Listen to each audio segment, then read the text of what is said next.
Good afternoon and welcome everybody to this new series of Aracari called Online with Our Experts that we're hosting.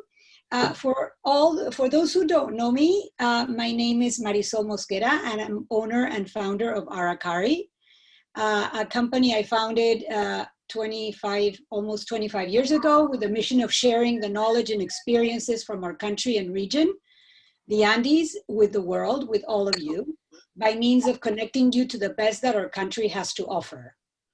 I'm therefore thrilled today to introduce you to a friend from way back. Instead of saying an old friend, I prefer to say a friend from way back. Peter Frost, writer, photographer, expedition guide, and scholar who has been exploring the Andes since 1971 and is the author of the definitive guide to Cusco, Exploring Cusco.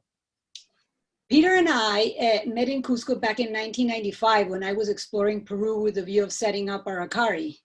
And since then we have remained friends. Peter leads many of our experiences as a lecturer and docent guide for Aracari guests. Peter is the accompanying expert for National Geographic expedition trips to Peru. He has participated in many expeditions in the Cusco area and most notably explored and excavated with National Geographic Society, the previously unknown site of Corihuayrachina in the remote Vilcabamba area. Today, in this fascinating presentation, Peter will talk to us about the many spectacular royal estates of the Inca, essentially ruined palaces in the Inca heartland, of which, of course, the most famous is Machu Picchu. Before I hand over to Peter, I would like to stress a couple of housekeeping matters. Please ensure your microphones are on mute so there's no background noise. Everybody, please. Thank you. If you have questions, 54 people. Yeah, that's great. So please make sure their microphone is on mute so there's no background noise. If you have questions, please write them down on the chat box at the bottom of the screen, and we will read them out after the presentation for Peter to answer live. The talk and questions will be a total of 1 hour. This talk is being recorded and we will be sending you the link to the recording in the next few days. It will be in our YouTube channel and on the Aracari website. And now, without further ado, here's Peter. Peter, all yours. Okay, Marisol, thank you for that introduction and hello everyone. Thanks for joining the talk today. Marisol has adequately introduced the subject matter of the talk too. So I will take you to the map of the Cusco region. As you can see on the small map on the left-hand side here, this is the west coast of South America. There's Colombia, Ecuador, Peru, Bolivia, Chile, Northwest Argentina. This shaded area is what ultimately became the Inca Empire, an enormous empire. It stretched actually south of what you can see on the map here. And here is Cusco, and the map in the main map is the Cusco region. This is the city of Cusco, which was once the Inca imperial capital. And it was a place where in its heyday as an Inca city, it had incredible prestige and fame throughout the world of the Andes. Each Inca king and their royal family had their palace in the city, but there were also a number of other palaces that were built in the surrounding region. These Inca emperors were very splendid fellows. They were treated almost as gods. They were very powerful, but they were not powerful on their own. They were powerful as head of a royal family. Those families were called panacas. And they were created by each individual Inca by marriage, by alliance building. When I say marriage, it wasn't monogamous. You know, there were many wives in the Inca's royal family. And they also gained control of large private properties during the Inca Empire, which, and before the Inca Empire too. So I'm going to be considering the sites that were built by 4 of these Inca kings. The first one literally was a king, and he was the beginning of what we might call the Inca expansion from Cusco, from being a small, powerful local tribe in the Cusco region to ultimately the sort of imperial masters of the entire west coast of South America. And so I'm beginning with the first. I'm going through these in chronological order, talking about the king who was literally the sort of beginner and one of the earliest leaders of the Inca expansion from the Cusco region. And you see here, this is what we call the Sacred Valley of the Incas, the Urubamba Valley.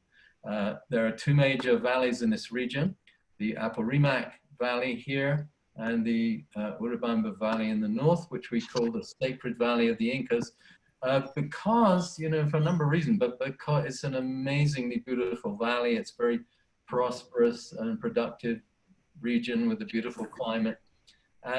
It also has a large number of very impressive and special Inca sites along that valley. You know, most of the famous ones were Inca royal palaces, royal estates built by the Inca emperors for their families, for prestige, for a number of different things. They were enormous, very often, these lands. They consisted of many, many different sites within a large area, usually with a core site where the main palace was. And they performed a number of functions that I'll be talking about during the talks. They were, many of them, all of these can be visited, these places today. Many of them most of them are quite well preserved. And they have certain characteristics in common that I want to talk about as I go through them. So I'm going to start, you know, in chronological order with Tipon. Chui Cusco, which is a site on the edge of the Urubamba Valley, which belonged to this Inca whose name was Viracocha. And he was the king who began, as I say, the earliest phase of the Inca expansion. This is Tipon here. And it is, as you see, this is the Sacred Valley, as we call it, the town of Lamai down there below. That is 2,000 feet below the site, down on the literally vertical cliffs which drop off from this plateau that you see here into the Sacred Valley. And it's significant because it's in the south side of the Sacred Valley. It's still close to, within really the Inca heartland. Doesn't represent anything close to what the Incas became later on, but it's a very compact site. It's not as big as most of these sites. Very spectacular scenery, as you can see here. And that is one of the features, in fact, that these Inca royal palaces almost all share in common. They were high mountain sites, high above the valley floor, or looking down very often, some of them on the Urubamba Valley and other places in different views, of course, but always very spectacular.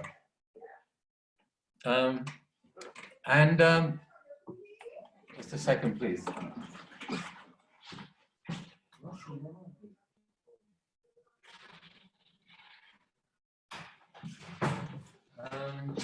Excuse me. So the Choi Cusco was began, to manifest some of these extraordinary capabilities that the Incas developed and displayed as they went expanding. Tremendous. One of the characteristics these places always had in common was large areas of agricultural terracing. This is Choi Cusco still. As you see, these walls are beautifully built and enormous. And they were very productive. They were all irrigated. They were producing crops. And all of these areas, they weren't like somewhere like some of the European palaces, which were, they were sort of luxury homes, if you will, for kings and so on. And they were for display, which the Inca palaces certainly were, but the Inca palaces performed a lot of other functions as well. They were political, religious, economic functions as well. And these walls that you see here are enormous. That terrace wall's got to be at least 15 feet high. And there were masses of these terraces throughout this particular site, and you find them in just about every Inca site, in fact. Very built landscapes with very productive farmland.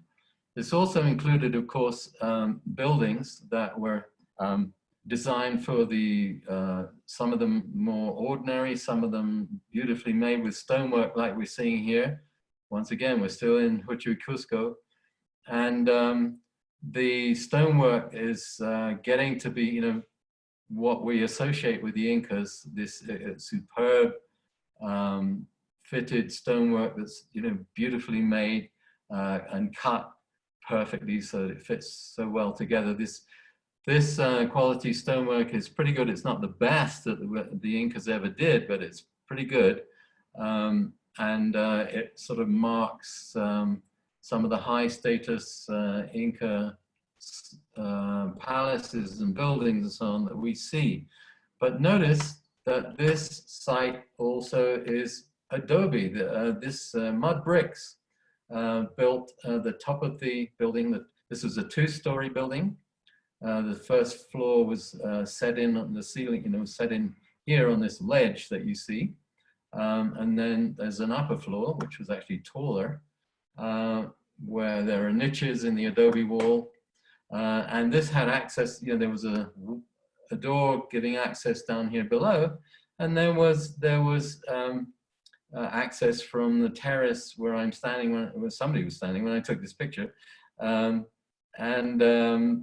That had an entrance from here. So that's a typical architectural feature in Inca design, actually. But there's nothing, we associate spectacular Inca palaces and so on with spectacular stonework, but they didn't hesitate to use adobe when they wanted to. It wouldn't have looked like this, of course. This is very eroded, but these adobe walls were smoothly plastered and they were often painted with colorful designs as well. So they would have looked very splendid when they were in their original condition. So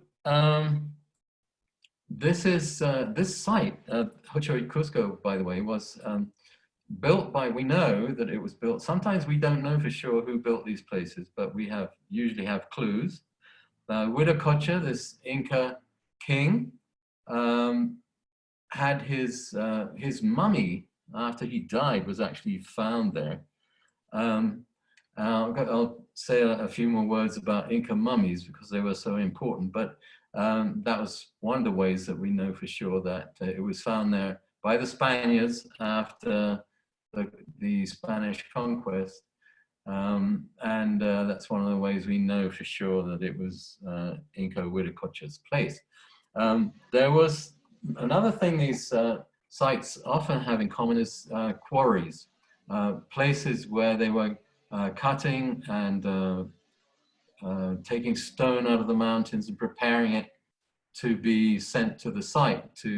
And this quarry is also at Choi Cusco. It's high above the site, about a mile from where the the stones are going to be used in the site to build, and much bigger actually than any of the stones that you can see at the site today. So they were evident, like most other Inca royal palaces as well. They were never finished. They were always in process of being built. So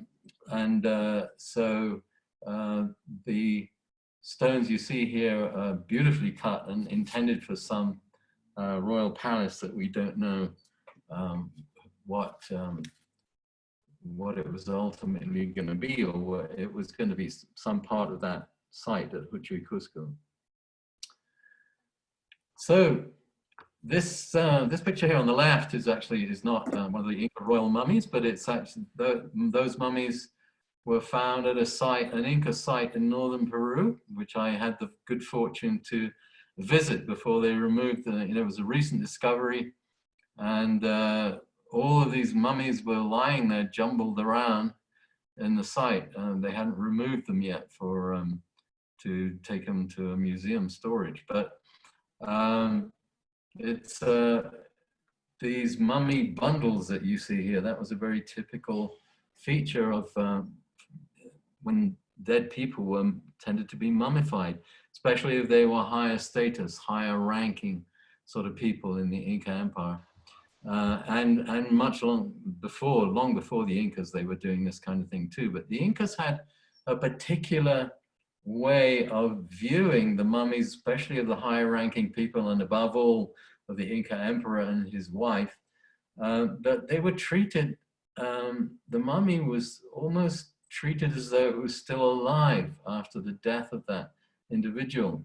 The picture you see there on the right is from the time of the Spanish conquest, showing one of the Inca's mummy being carried on a litter, because in fact these mummies were not, they weren't, shall I say, they weren't buried, they weren't kept in one place, they weren't kept in a tomb. Rather, they were kept in a, they had a principal location, but certain times of year and certain days and so on, they were carried around and taken to the place where they were, the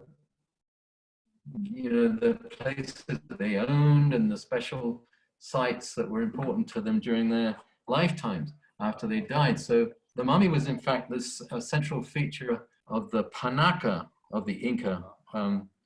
The Panaca being, as I said, the royal family. These were powerful groups of people. There were 12 Panacas in the Inca high-ranking society. And these, they all were jockeying for power and political influence and all that kind of thing.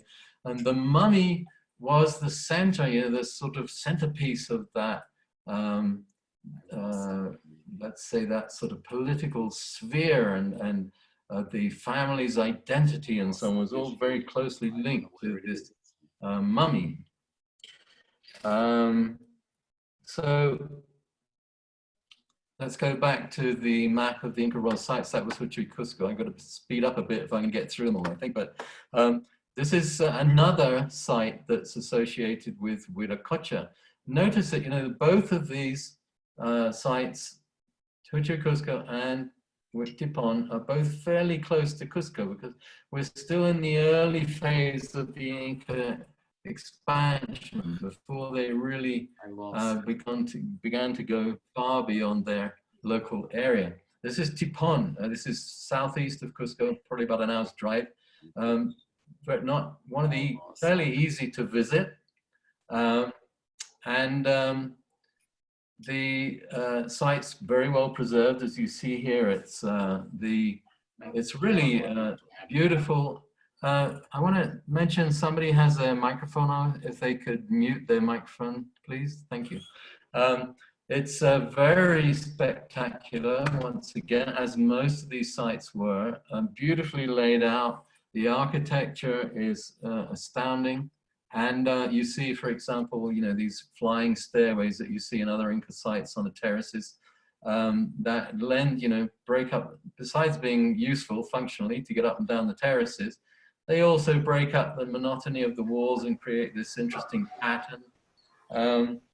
And so this site is the lower part of this site is laid out around this spring that flows out of the mountain. It's still steady flow year round of water coming out of the base of the mountain. That's the top of the terracing system that I just showed you. And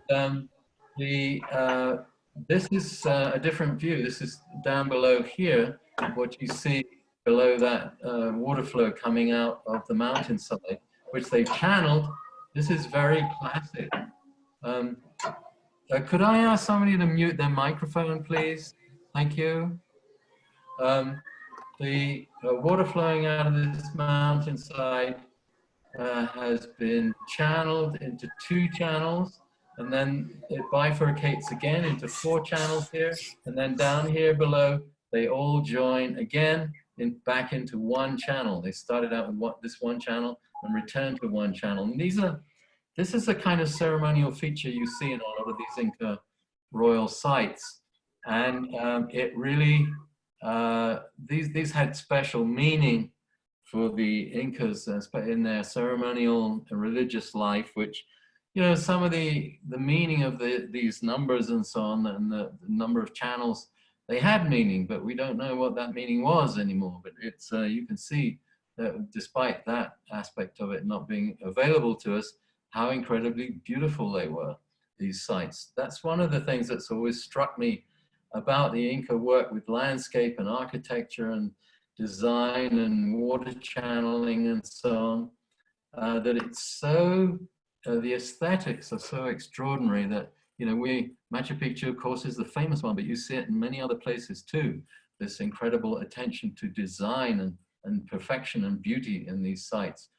The water from that lower site is channeled down through secondary channels that go through the site. Having been used for ceremonial religious purposes, then the water continues on to irrigate the site and to make it productive in terms of farmland. This is the upper part of the site where there is a spectacular water channel that goes along a causeway, bifurcates here and flows through a temple area here, down through a sort of high status some domestic area down here. It's beautiful to visit this site, and very available to visitors too. So let's move on to Pachacuti, where a big change took place. Pachacuti was actually Viracocha's son, but not the kind of son perhaps you might want to have, because Pachacuti overthrew his father and his brother to seize power, allegedly when they were retreating because the Incas were threatened by an invasion from the north. Whatever the story is, the fact is Pachacuti actually became the key figure in the history of the Inca expansion. The name he took, Pachacuti, means transformer of the world, the changer of the world. And that's true, that's what he did, because he really transformed the Incas from a local power in southeastern Peru into the beginnings of a mighty empire. And he built a number of sites. Here's Pisac, Ollantaytambo, and famously, of course, Machu Picchu. Let's go first to Ollantaytambo, which is on the Sacred Valley, the Urubamba River. You see this incredible, you know, this is the area where visitors are taken mostly. This is the modern town, and it was the old Inca town of Ollantaytambo here. I like to emphasize the scale of these sites. So one of the things that's always, to this day, you know, I saw my first Inca site nearly 50 years ago. I've been seeing them regularly ever since. And the one thing I can never quite get over is the scale of what was happening in the Inca Empire, what they achieved in an incredibly short time. So this, you see all this terraced farmland down here in the valley.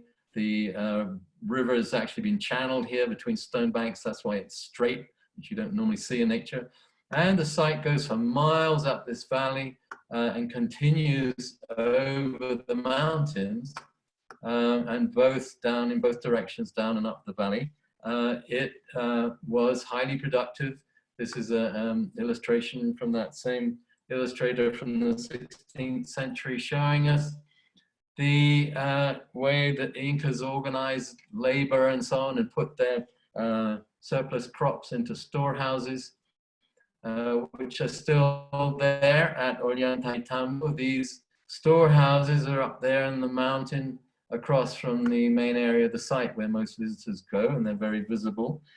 We find these, that's another common feature of Inca sites. I'll show you another one in a bit about, you know, how they stockpiled food. They were about, most of these sites were about producing wealth, and that wealth was the source of the Incas' power and success in a way. The Inca, I mean the Inca emperor himself and his royal family. The Ollantaytambo is also well situated for trade across to the Amazon region. And we have evidence, in fact, that there were vast trains of llamas going across the mountains carrying goods to the Amazon lowlands to trade for things like psychoactive plants. So this is the coca leaf here. There was gold in them, there hills as well, and they traded for that with the Amazon people. And feathers, which might sound odd, but in fact there was a huge trade in feathers that which they used a great deal in their, you know, in their life and their luxury costumes and their ceremonial life. That's a mummy bundle with a feather face on it. That's an Inca figurine with a feather headdress. And these were hugely important to the elites of those times. So there was a massive trade in feathers from colorful birds in the Amazon back across the mountains to the highlands of Peru. This is the way they moved a lot of those goods, llama trains going through the highlands. And access also was to many different environments was a major feature of life in these Inca sites. An important part of their location, in fact, was to maintain access to many different environments. Highland environments like this farmland in the Cusco Valley, cloud forest environments like this at Machu Picchu, and lowland Amazon environments where they traded with these people. And once again, you know, this is Ollantaytambo, or another major quarry where we can see enormous stones, some of them weighing as much as 70, 80 tons that were being cut to move 4 miles to the site here on the other side of the valley where we see, which is what most visitors see today. Highways that joined, there was this incredible network of highways throughout the Inca Empire that connected everything together. They were incredibly well engineered, well designed, and such that, you know, considerable stretches of these highways still exist today. And always in their sites a ceremonial component that was sometimes a little more secondary, but certainly in other cases was a principal aspect and function of the site. This is a small temple near Ollantaytambo that is connected visually to this high snow-capped mountain, which were considered sacred in those times. So back to, this is Pisac, another site built by Pachacuti. Now they're on the north side of the Sacred Valley of the Incas, and guarding, also they had a security component because they were guarding the approaches to Cusco from the Amazon region. So here's Pisac, that was Ollantaytambo I just took you to there. Here's Pisac, another spectacular Inca site, massive terraces, and many of the same characteristics as Ollantaytambo in the sense of security, access to trade routes, domination of the valley floor.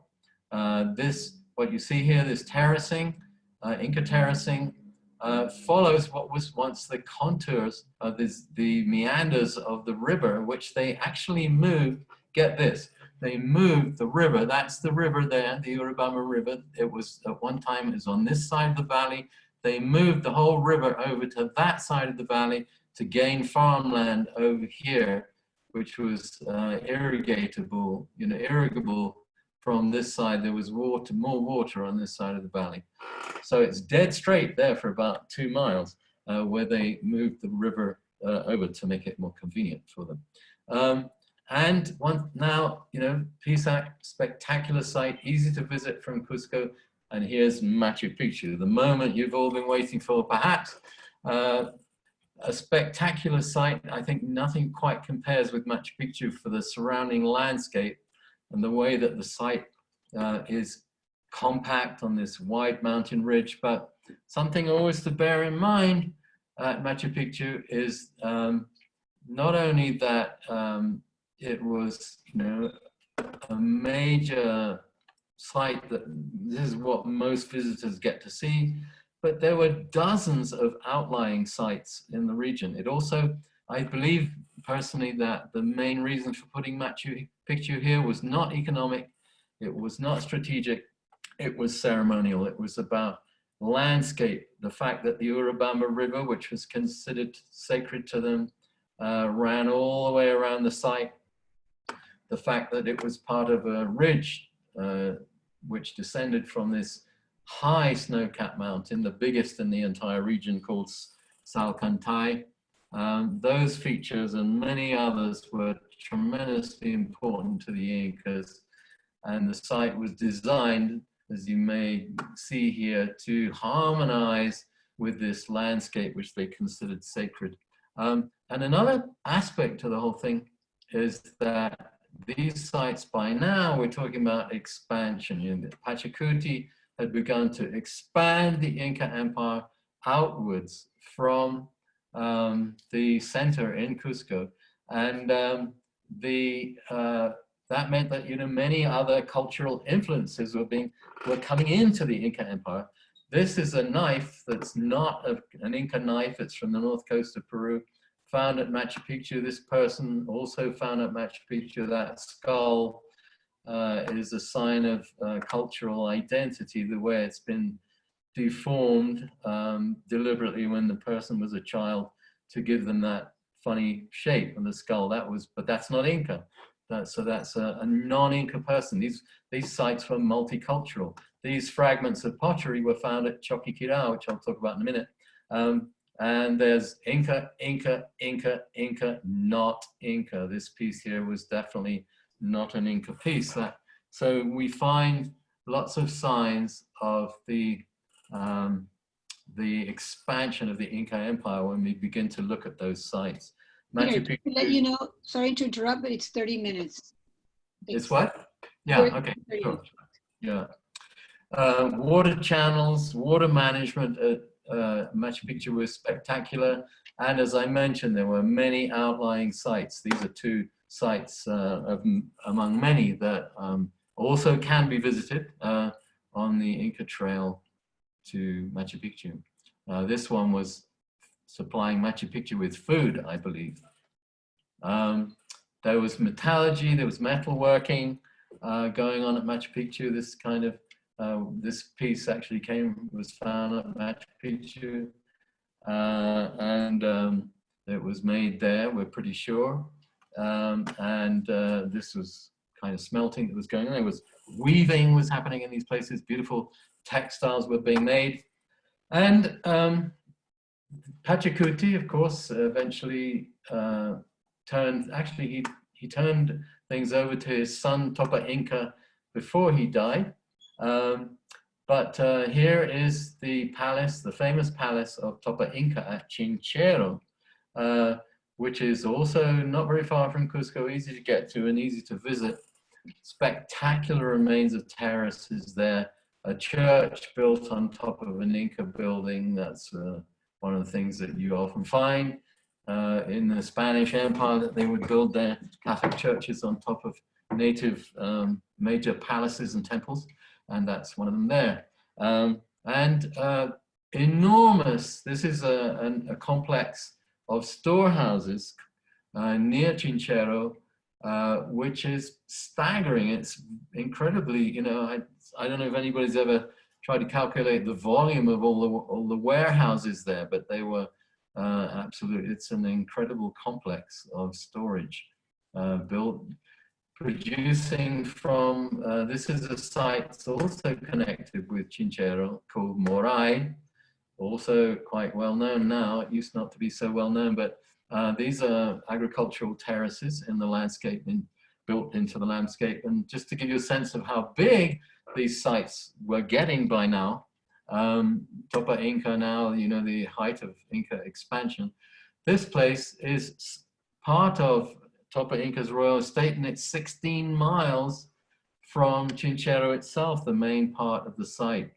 And so Topa Inca also built Choqquequirao, which is a site that's becoming better known. We don't, you know, sometimes we don't know for sure, just to give some caveats. There's lots of evidence to suggest that Choqquequirao was built for Topa Inca, but sometimes we're not absolutely sure. But it's a very spectacular site. It's further out from the Inca heartland on the Apurimac River, high above. Sometimes it's called Machu Picchu's sister city because it's a kind of a counterpart to Machu Picchu on the other side of the Vilcabamba range, the high range of mountains that stretches across the gap between two rivers, the Urubamba River, Machu Picchu on the north, and the Apurimac River with Choqquequirao on the south end of that. This is the core area of the site. It's very spread out. This is an aerial. That area that I showed you is here on the ridge top. This is some very spectacular terraces, which I'll show you just a moment, down the west side of that mountain spur that you see here, a sacred platform here on the top, and on the other side of that mountain spur, these enormous farming terraces with a temple in the middle of them. And this set of terraces that you could actually see from that aerial shot I just showed you become a major attraction of this site because they are known as the Llama terraces, and you can see why. There are 22 white llamas embedded, you know, into the dark stone of the terracing, and another sign of multicultural presence here. This design is not typically Inca. The type of construction, the terrace isn't either.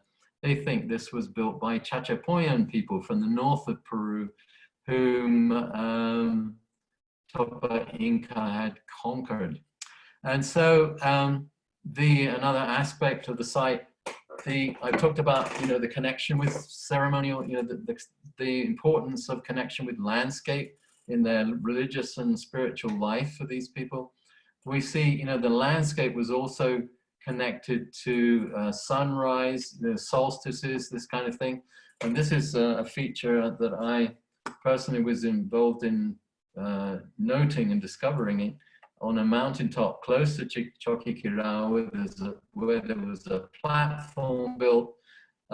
This picture here was taken at sunrise on the winter solstice, and the shadow of the mountain that I was camped on pointed, when sunrise came, pointed at this feature far off to the west on the ridge, very remote, which we ultimately explored and found that shadow pointed at another platform, a temple site on that ridge, which we discovered due to that alignment that we found there. So to finish the series of Inca emperors, we have here the palace of Quisquihuanca, Huayna Capac's palace. And here, you know, we talked about big changes in the empire. Here, a big change took place. Again, this is not a very good picture. Sorry, I had to get this one off the internet. But this is the town of Urubamba in the Sacred Valley. And this is where Huayna Capac, his local palace, was. It's different from all the other ones because the other ones are all in high mountain areas. there's not much, this one is not very well preserved because it's in an urban area. There's been a town there for years. Unlike the others, this one is choice real estate because the other ones chose to build on high mountain ridges, which are not very accessible. They wanted the view, it seemed, the connection with the sacred mountains. Whereas here you've got a palace on the valley floor. It was enormous. It stretched from miles downstream, miles upstream, as was always the case. We have a record actually that Huayna Capac employed 150,000 laborers while building this royal estate. But it's different because he didn't seem to care about being able to see the mountains and have views across to, you know, major mountain peaks and so on, which all the others did. But something was going on with Huayna Capac too, it seems, because by this time, you know, the Inca Empire was near its height of expansion.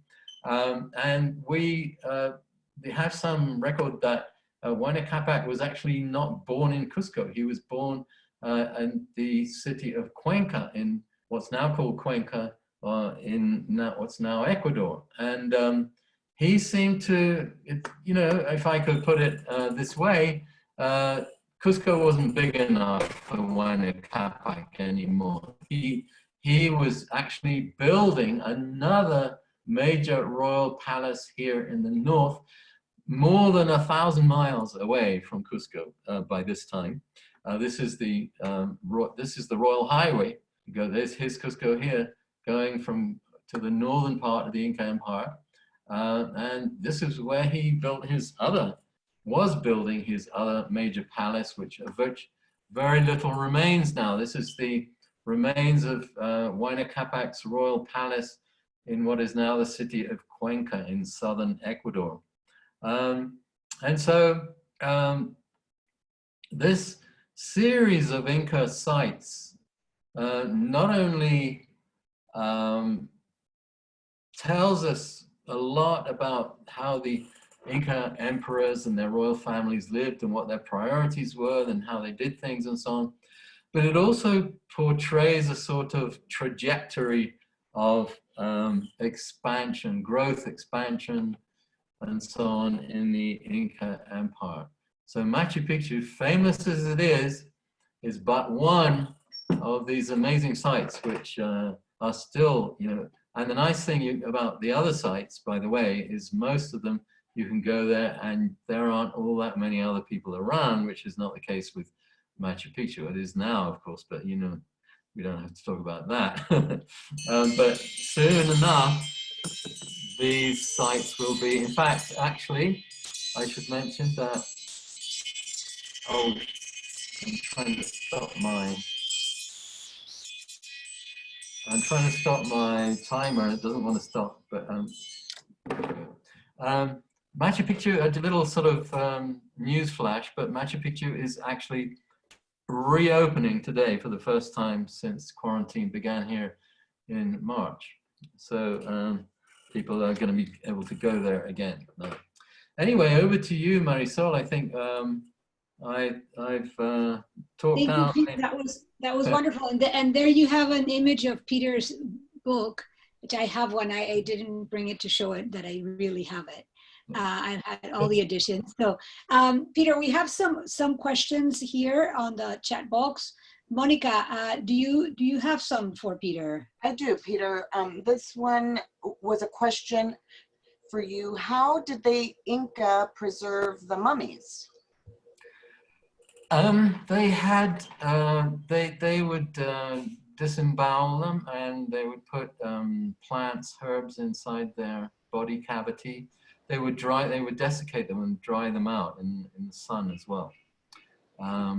And so they weren't as good at it as the Egyptians were, I think, but they were good enough that, you know, many of these mummies have been found preserved. Mm-hmm. Thank you. I have a question from Mr. Samuel asking if plaster work and painting has been preserved at any or sites. Yes, it's not mostly very well preserved, but they have found that you can see remains of plaster in many of these Inca sites. That there are some down on the coast of Peru where it never rains, where they're much better preserved. But yes, there are some, yeah. Okay. And then on through the internet, someone wanted you to point out or illustrate the sites that have been covered in between Machu Picchu and Vilcabamba. That there's been a lot of sites that have been uncovered in that area. If you could just illustrate it on the map. I have to go back. Let's see. I can do this, I think. If you bear with me for a moment. Oh, I think you need to let me.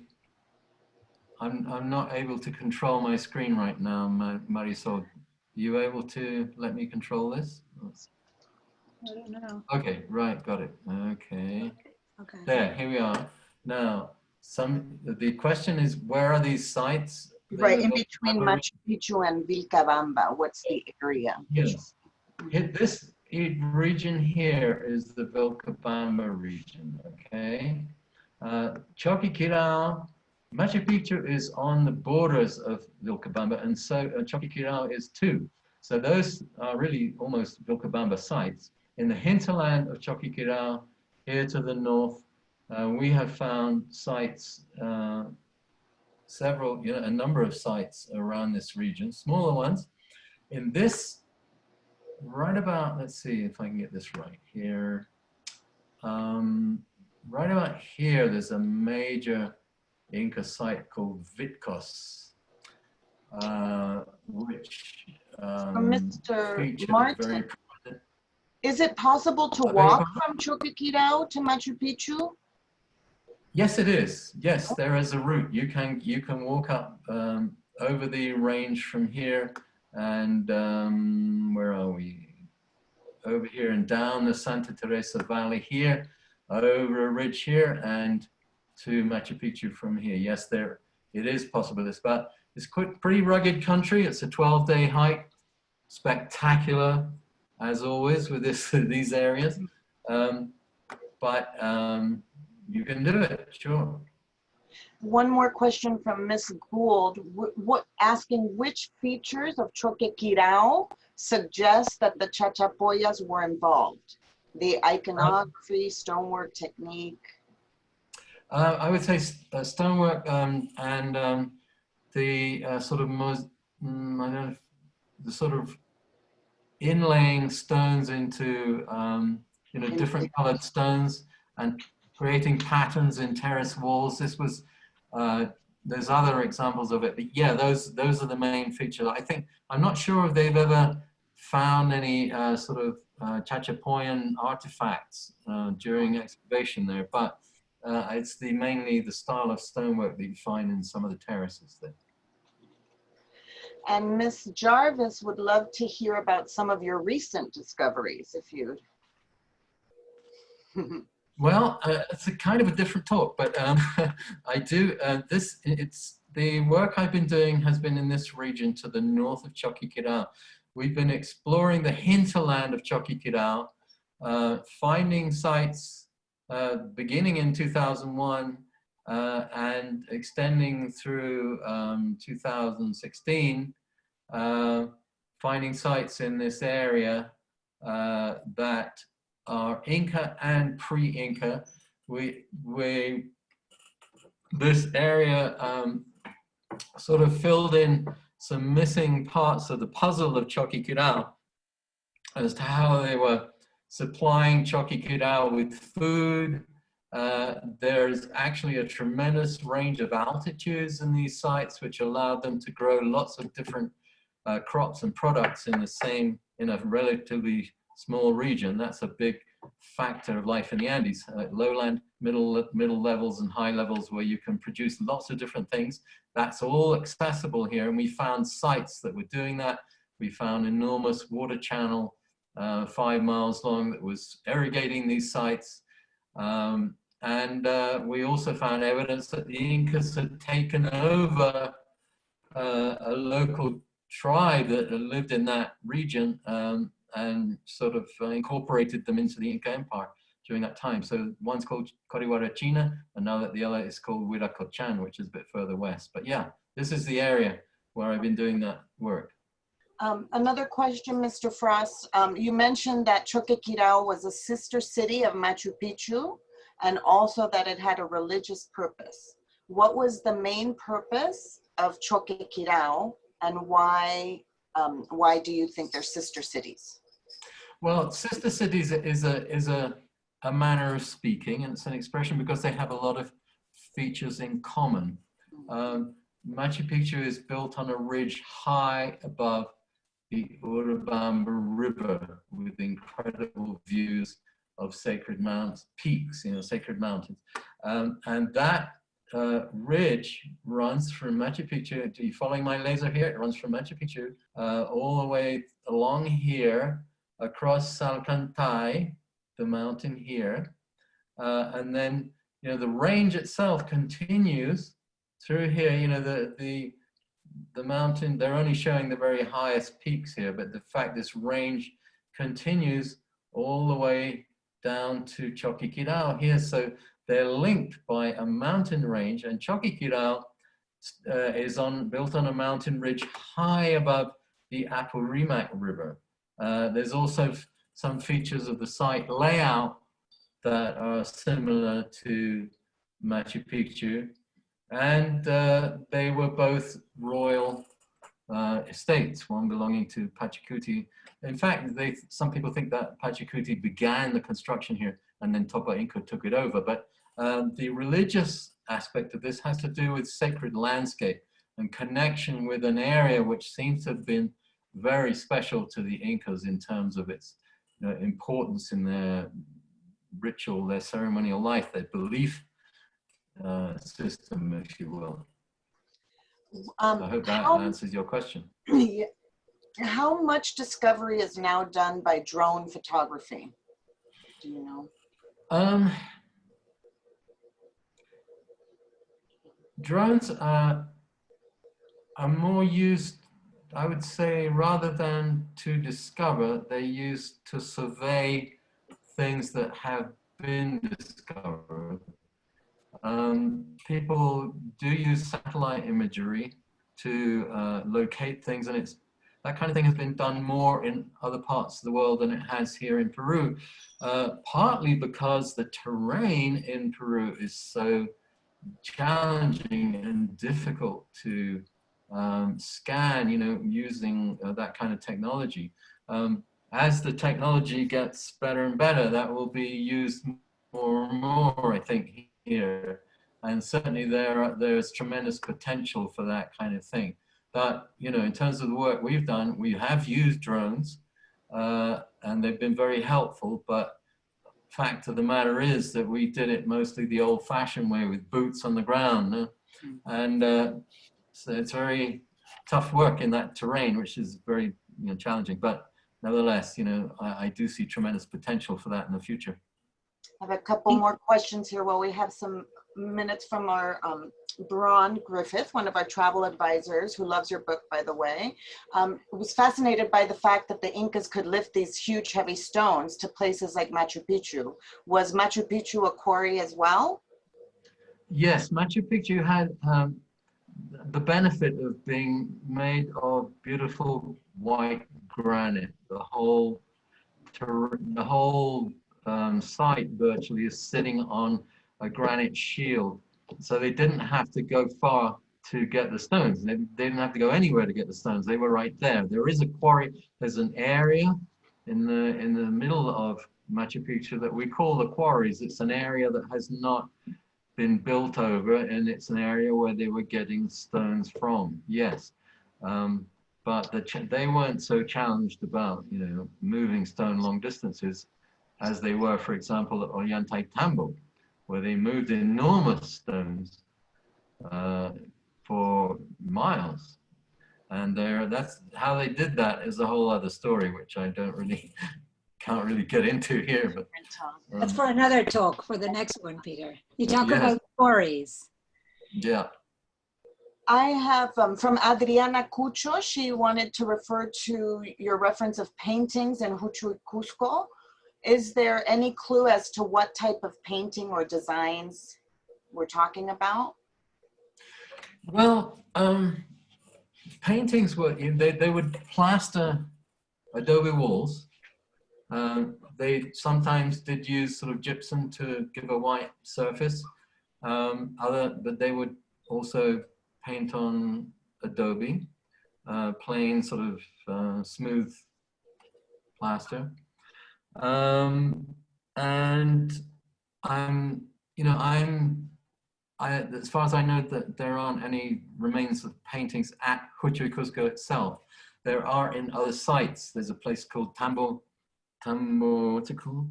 Tambo, Colorado, in the coast of Peru, where you have a lot of the paint is still there.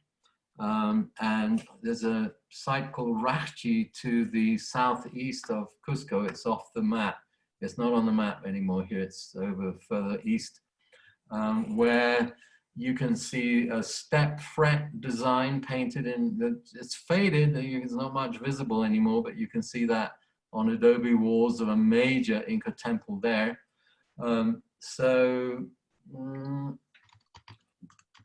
There are, where you can really see the most actually is in pre-Inca sites in the north of Peru.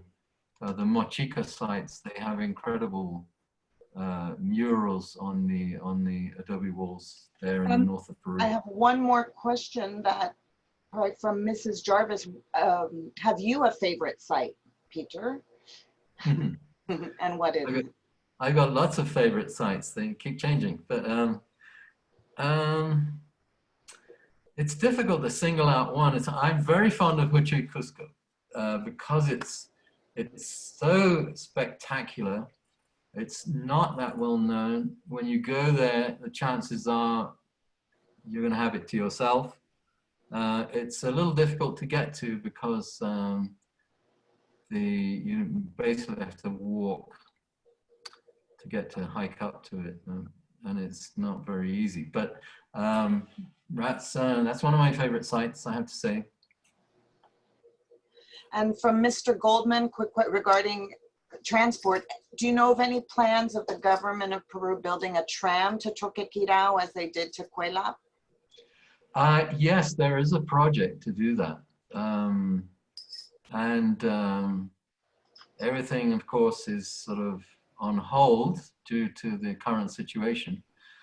And who knows where that project will go in the future, because I'm sure that the pandemic has upended economic priorities in this country as well.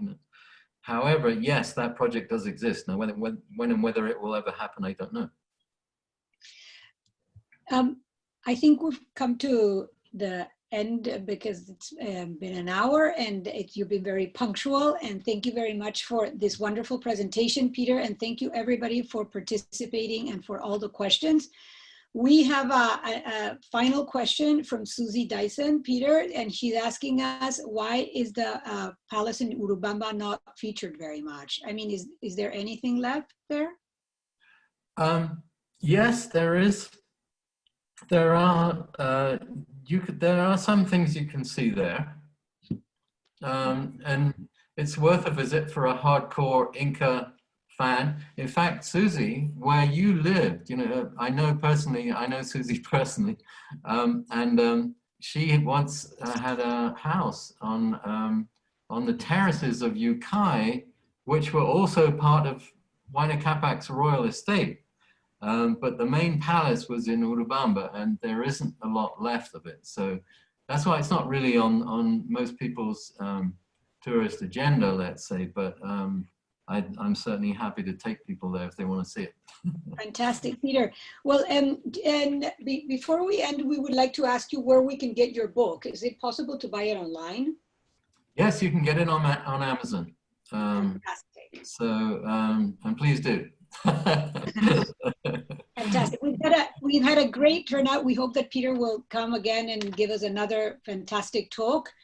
Thank you everybody for participating, for your questions, and I hope that you tune into the other talks we have scheduled for the next few weeks.